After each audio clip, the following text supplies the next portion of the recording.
Empowering the youth. Youth empowerment actors. Helping youth. Good afternoon, televiewers of High Television Cameroon. Good afternoon to the entire public of Cameroon. Good afternoon, lovers of High TV Cameroon. Here comes another edition of our regular weekly educative program, Youth Empowerment Actors. The topic of today is going to be what is hampering our two Anglophone regions when it comes to education. We are going to be looking at the necessity and the importance of education to the lives of the youth. There's one philosopher called Plato, and Plato says that education is what determines the future of our youth, their dreams.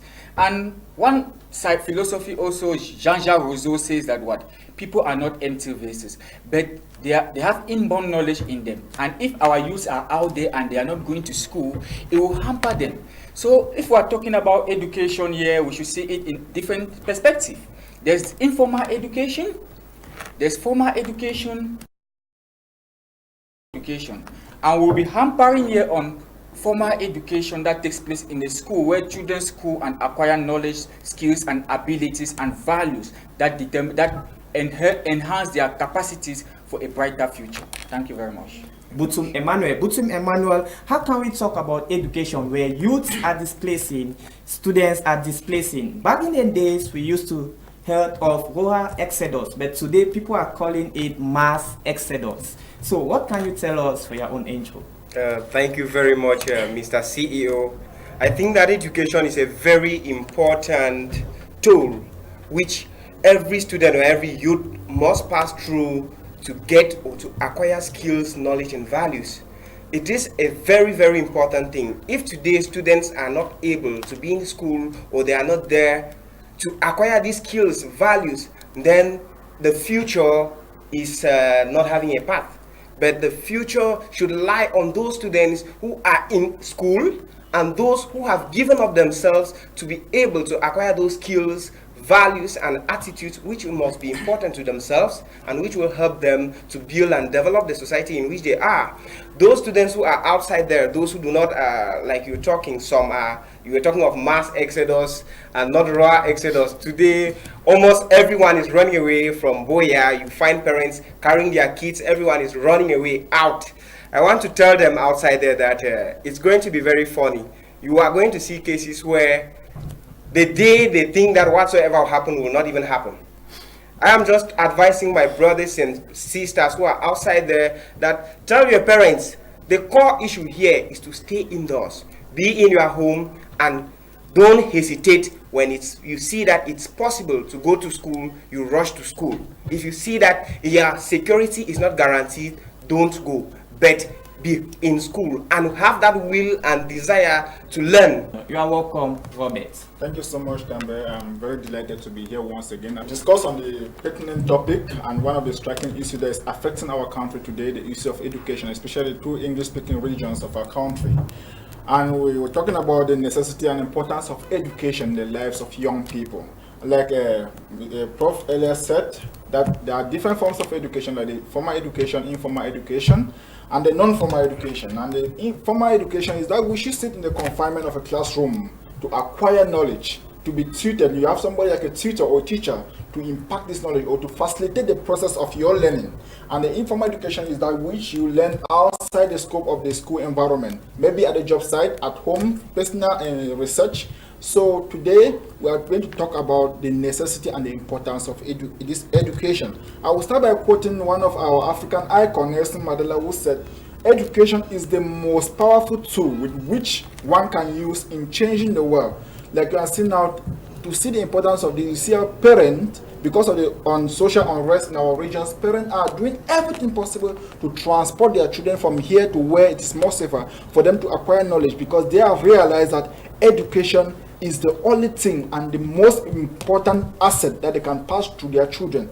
Because without education, I don't think anybody will be able to know what he or she is doing here on earth. Because education gives us the ability to wonder, to think, and to analyze issues, and to know how to live in the society with different people with different characters. So education is one of the most important things that we see in life as a valuable tool to success. Next to at Songalem Robert, we have this powerful young man in the city of Buea. If you are talking about painting in Buea municipality, we talk about Veselins. He is Tingom Ferdinand. You are welcome.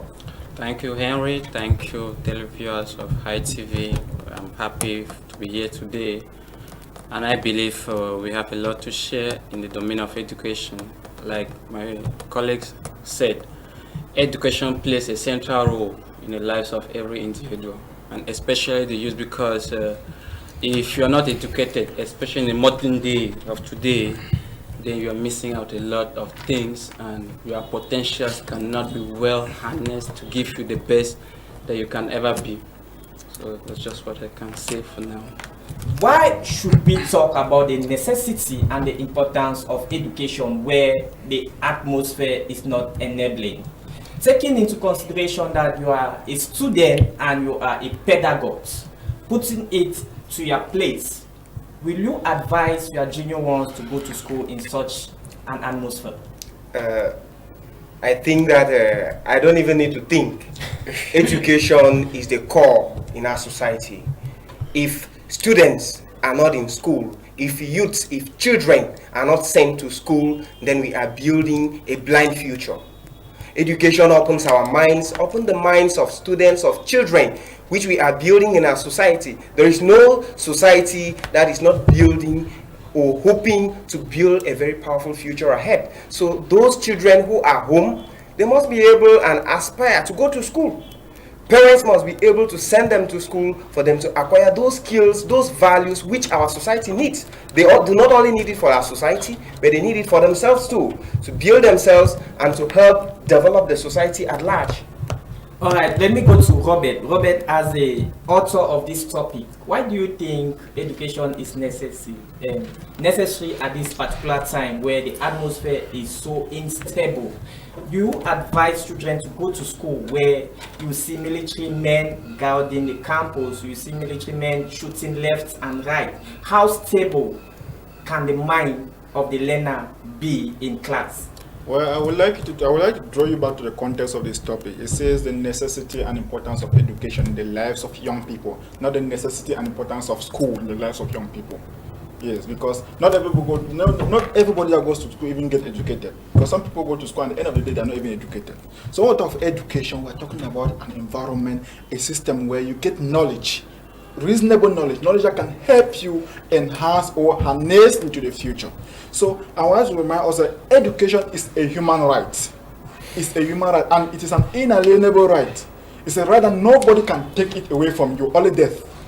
Education, you have the right to education. Even those who are in prison, whom their right of freedom of movement have been seized, their right of education are still there.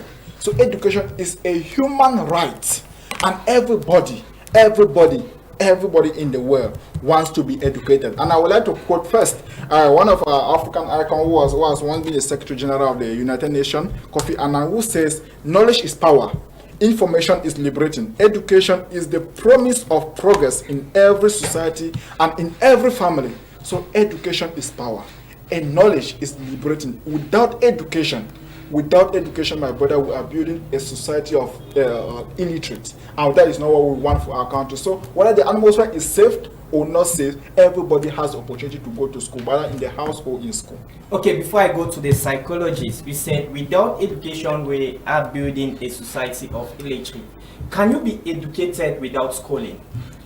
Well, say yes or no yes. Answer? Yes, Busi, and then I would like you to proceed from this question before I ask you my own question. Can you be educated without schooling? Of course, can be educated without schooling. It's true.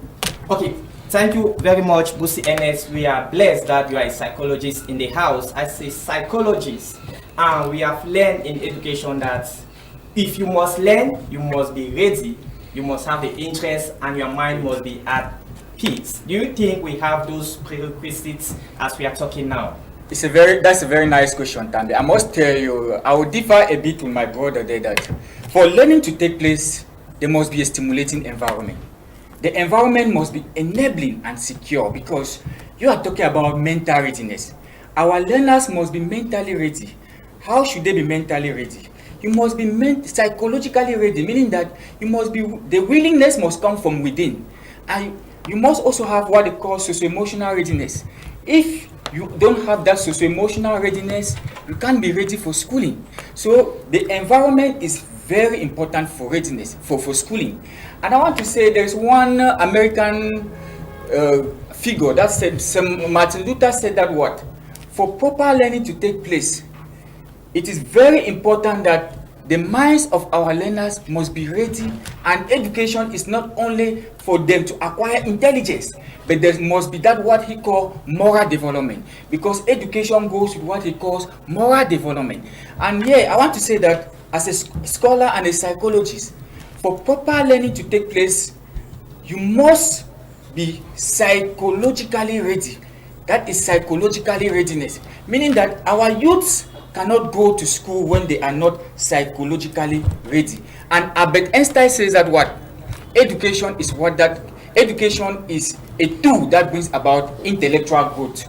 So it is very important that our youths are out there, the government should bring about an enabling environment that will enable our students to study and acquire knowledge, skills, and creative, because you cannot acquire creativity when the environment is not welcoming. So we need a welcoming environment that will set a pace for our children to go to school, or else we will remain in informal education at home. But informal education cannot be this country. We need formal education, and we need that proper environment that is enabling for schooling. Thank you very much. Thank you, Busi Ernest. Informal education cannot build this country without formal education. Let me go to Tingom Ferdinand, the Managing Director of Fesselins Enterprise in Buea. Ferdinand, I'd like to come to you with practical question, because you are like a role model to the youths out there when it comes to parentalhood. You are a parent. When it comes to managing an enterprise, you have a big enterprise.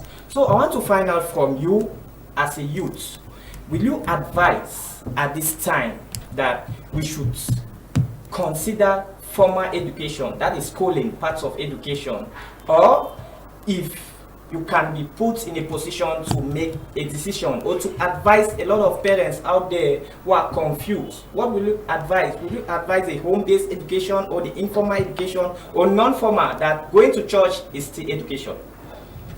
I think there are two. Let me put it this way. We have the formal and the informal. The informal, we have the school setting that gives us that general knowledge. But I would not say the nature of our country is a relatively funny, especially our own region, where the educational system is ineffective, or maybe now it's not going at all. But the basic idea is that we must separate these two things. We can learn in school, but we can also learn at home. And so we must know that if the schooling system is not efficient, let's not ignore our children. I have my daughter, and she has learned how to read and write at home during this short period, because I discovered that putting her without doing anything is causing a lot of harm. But I want to emphasize, looking at the youth in the world of today, if you have the basic skill, the basic ability to read and write, then you can achieve any level of education you want in the world of today. We have platforms. As we'll be discussing, you can look at how you can actually learn. And my focus here will be on personal education. I want to ignore the general education, because general education forms you to just be a normal person. People who stand out as professors, I don't want to put professors because they're academicians, leaders, CEOs, and most of these people, exceptional person in the world of education, they acquire through what? Personal education. And personal education has to do with you taking an extra effort to learn the skills, the knowledge, read the books that you think will help you, do the things, study the things that help you to achieve your goal in life. And so what I do today, I did banking and finance. From banking I went to sociology, but I don't practice some of those things. I can say, okay, I interact on daily basis, but a greater part of my daily life is what I've learned, and that is what I'm here to educate others, to encourage them that forget the fact that schools are not going. It will only be an excuse. The excuse you use tomorrow will also they will use the same excuse to say you don't have this deal because you cannot do this because the school system was not functioning. But at the end of the day, they say, okay, we will not still have this opportunity because the school system, they will use the same excuse. But if you put down yourself as a young person with ambition, then you can achieve any goal in the world of today. Forget the fact that schools are not good.